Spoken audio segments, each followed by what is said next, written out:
You guys are never gonna guess what happened to me today. So I was driving home from work and I'm about a quarter mile from home and I gave it a quick 1-2 rip, and right after the shift, after I shifted to second, I heard a bang. And you know, at the time I thought, okay, well, the diff is busted.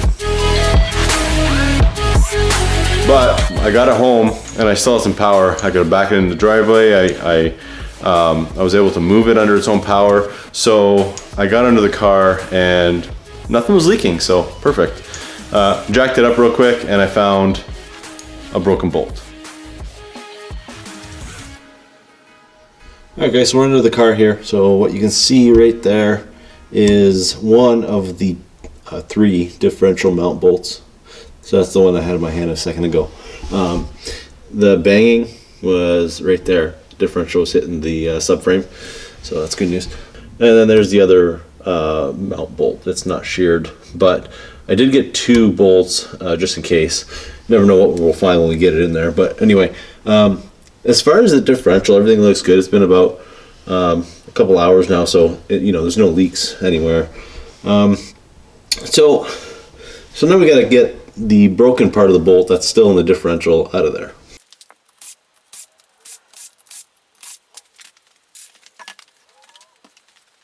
Alright, so I'm sure a lot of you guys know this, but the axle, that thing there, comes straight out, right? So there's a 34 millimeter axle nut right there, right? We need to remove, obviously, the rotor, the caliper. We have to disconnect the upper lower control arms, tie rod, or every single one of these, and then remove the knuckle. And that way we can pull the axle straight out of the diff.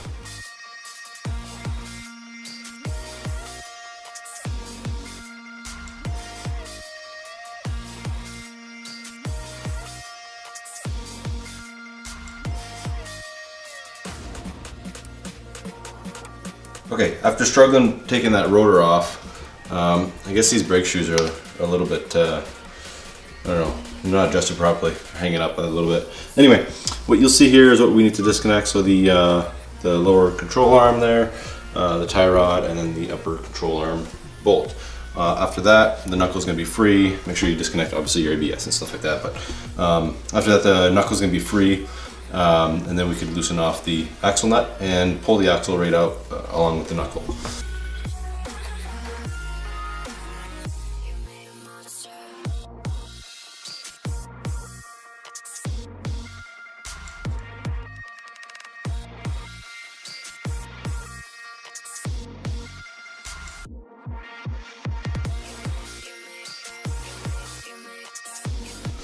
Okay guys, so a couple minutes of work later here, I got the control arm out, I got the axle nut, the upper control arm, the tie rod, the traction bar, and the shock.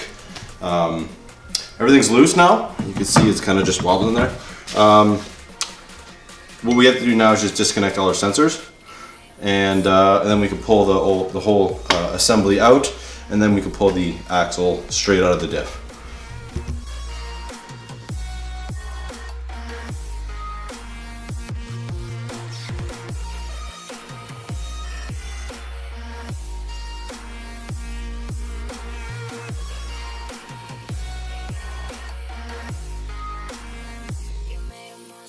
Alright, so I've been hitting this thing for like 20 minutes straight. I cannot get that axle to come out of the knuckle. So what I did is I just took it out of the diff, and I'm hoping we can pull the whole diff and knuckle out far enough that it'll clear, but anyway, we'll see here. I just popped it out, so we'll see what happens.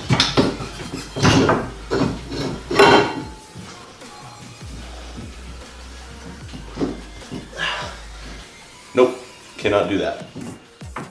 Okay, so after many minutes of hammering, this axle did not want to come out from the wheel bearing. So I pulled it out from the diff, and I didn't want to do it, but I had to disconnect the e-brake cable, which is a pain to put back on. But anyway, I got the whole assembly out. Now let me show you what my plan is to get the remaining bolt out of the diff. Alright guys, so there you see right there is the bolt still sticking out of the differential. So I think what I'm going to do is just take a drill bit and try to screw it in, right, so that it goes through the mount, through the subframe, and then I can pull it out the backside. That way I don't need to drop the diff. But we'll have to see how that goes because, well, these are hard bolts for one, but then additionally there's not a whole lot of room. So just to show you guys, this is the new bolt, right, to replace it, and there's no possible way to get the bolt in here because of this spare tire wheel well. So I think one way or another, I think we need to drop the subframe at least a little bit. So we'll have to see how it goes, but I'm hoping we can at least extract the bolt and then we'll figure out where to go from there. All right, guys, we've been hard at her here. So the exhaust is off, the drive shaft's off, all the mount bolts, you can see there's one there. All those are off. The differential is just hanging there by the jack. So I popped the axle out on the driver's side, and at this point we're ready to drop the thing. I haven't drained it yet, so what I'm going to try and do here is not lose any fluid. Hopefully drain it, or hopefully not drain it. But we'll have to see because I got to take that axle out. So that means pushing it over here, quite a ways. And if it won't go that far, then I got to kind of take it out on an angle. So anyway, I'll set you guys up on the tripod. Hopefully you guys can see what's going on.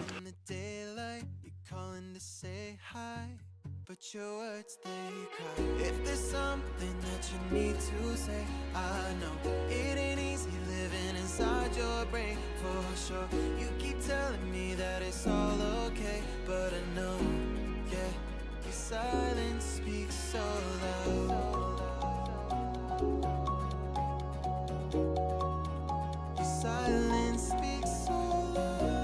Alright guys, here it is. The diff is out. I actually did not spill any of the diff fluid, but you guys can see, hopefully, there's the bolt that's broken. So I'm going to try to extract it by drilling on this side. I wasn't able to drill under the car. There was just not enough room.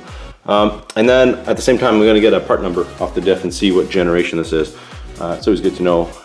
These V1 diffs are weak, and the third and fourth gens are the ones to get. So anyway, set you guys up on the tripod again, and we'll see if we can drill this bolt out.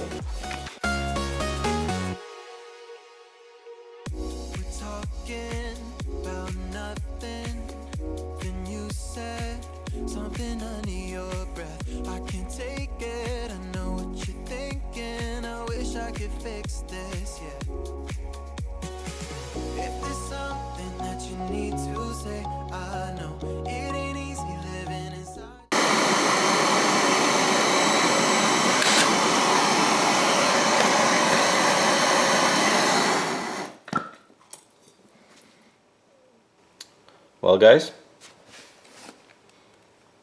snap the extractor. So I'm probably going to have to end up doing what I should have done in the first place, and that's weld a nut onto this and try and take it out that way. The bolt is actually broken probably about 1/8 of an inch inside the housing. So anyway, I'm just going to try and hold the nut on there as best I could, and hopefully try and concentrate the stream of, the welding wire on the bolt itself, the broken bolt. So anyway, wish me luck here.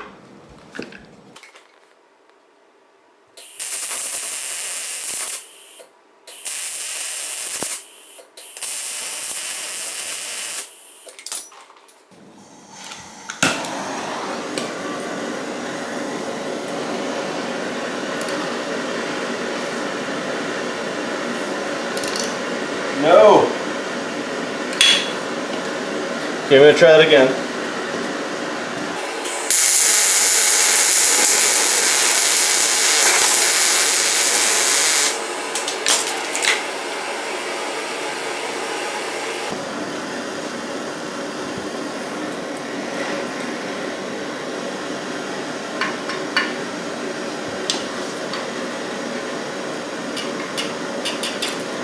Nope. It's not coming, boys. Oh, wait. Oh, he's coming.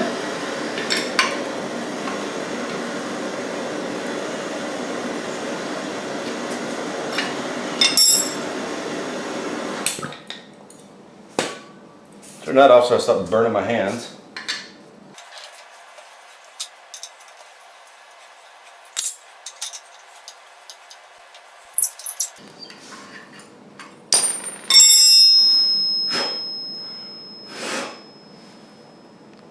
Whew.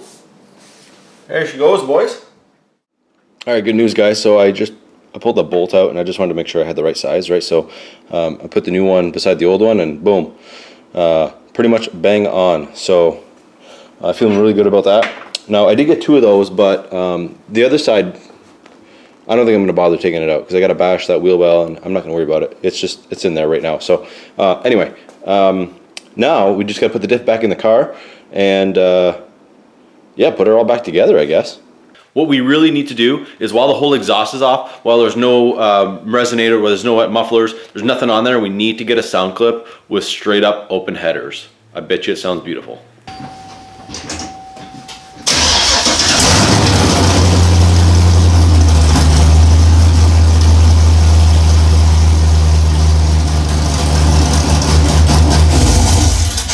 Yeah, that's nasty. Okay, that was rowdy. Alright guys, so I skipped ahead a bit. You can see I got the diff in. I got this axle reconnected over here. All the bolts are in. They're not torqued, obviously. But yeah, she's pretty much good to go now. I just got to torque these bolts. Are like 130 foot-pounds. That one's like 200, but I don't know. We'll see. I'm just going to put some Loctite on these things and torque them down. And then, yeah, we just put the knuckle back together. Or, I mean, it's already together, but put it back in the car, and she's good to go. All right, so we got the drive shaft all in, torqued, Loctited. The bolts up here and there, those are all torqued to spec. These ones I went to about 115 foot-pounds instead of 130. I was just scared. And then these ones here, I went to literally as tight as I can go, because it's supposed to be 200 foot-pounds, but I put Loctite on it, and I really can't get a torque wrench on it because the bolt is too long. You see how it's too long? So my deepest extension, or my deepest socket, couldn't fit on that, and from the other side, you really can't get to it. So anyway, okay guys, so we have the knuckle back in the car, and that was a pain because the axle was attached. It was a straight up pain in the butt. But anyway, because the knuckle was attached to the axle, I had to remove the e-brake cable, if you guys remember. So what I did here was, I always saw this trick on like struts, springs, and stuff like that. So I figured, you know what, it could be used on an e-brake cable as well, because these things are a total pain in the butt. Anyway, so I was able to compress this thing pretty significantly, and now I could probably just slide it right in the hole and attach it right back here pretty easily. So unfortunately, my camera is completely out of commission. I dropped it and it won't work anymore. So I'm filming this on my phone, so unfortunately I won't be able to do any more time lapses for this video until I get that fixed. But anyway, take my word for it, this works awesome. I got everything buttoned back up in here. Everything was torqued to spec. That e-brake for some reason was a bit of a bitch. I mean, I had to adjust the shoe, but anyway, got the exhaust back on, and I got the exhaust back on. That's all torqued. Obviously the drive shaft's in, and yeah, we're just about ready to put the tire back on, put the wheel back on, and send it.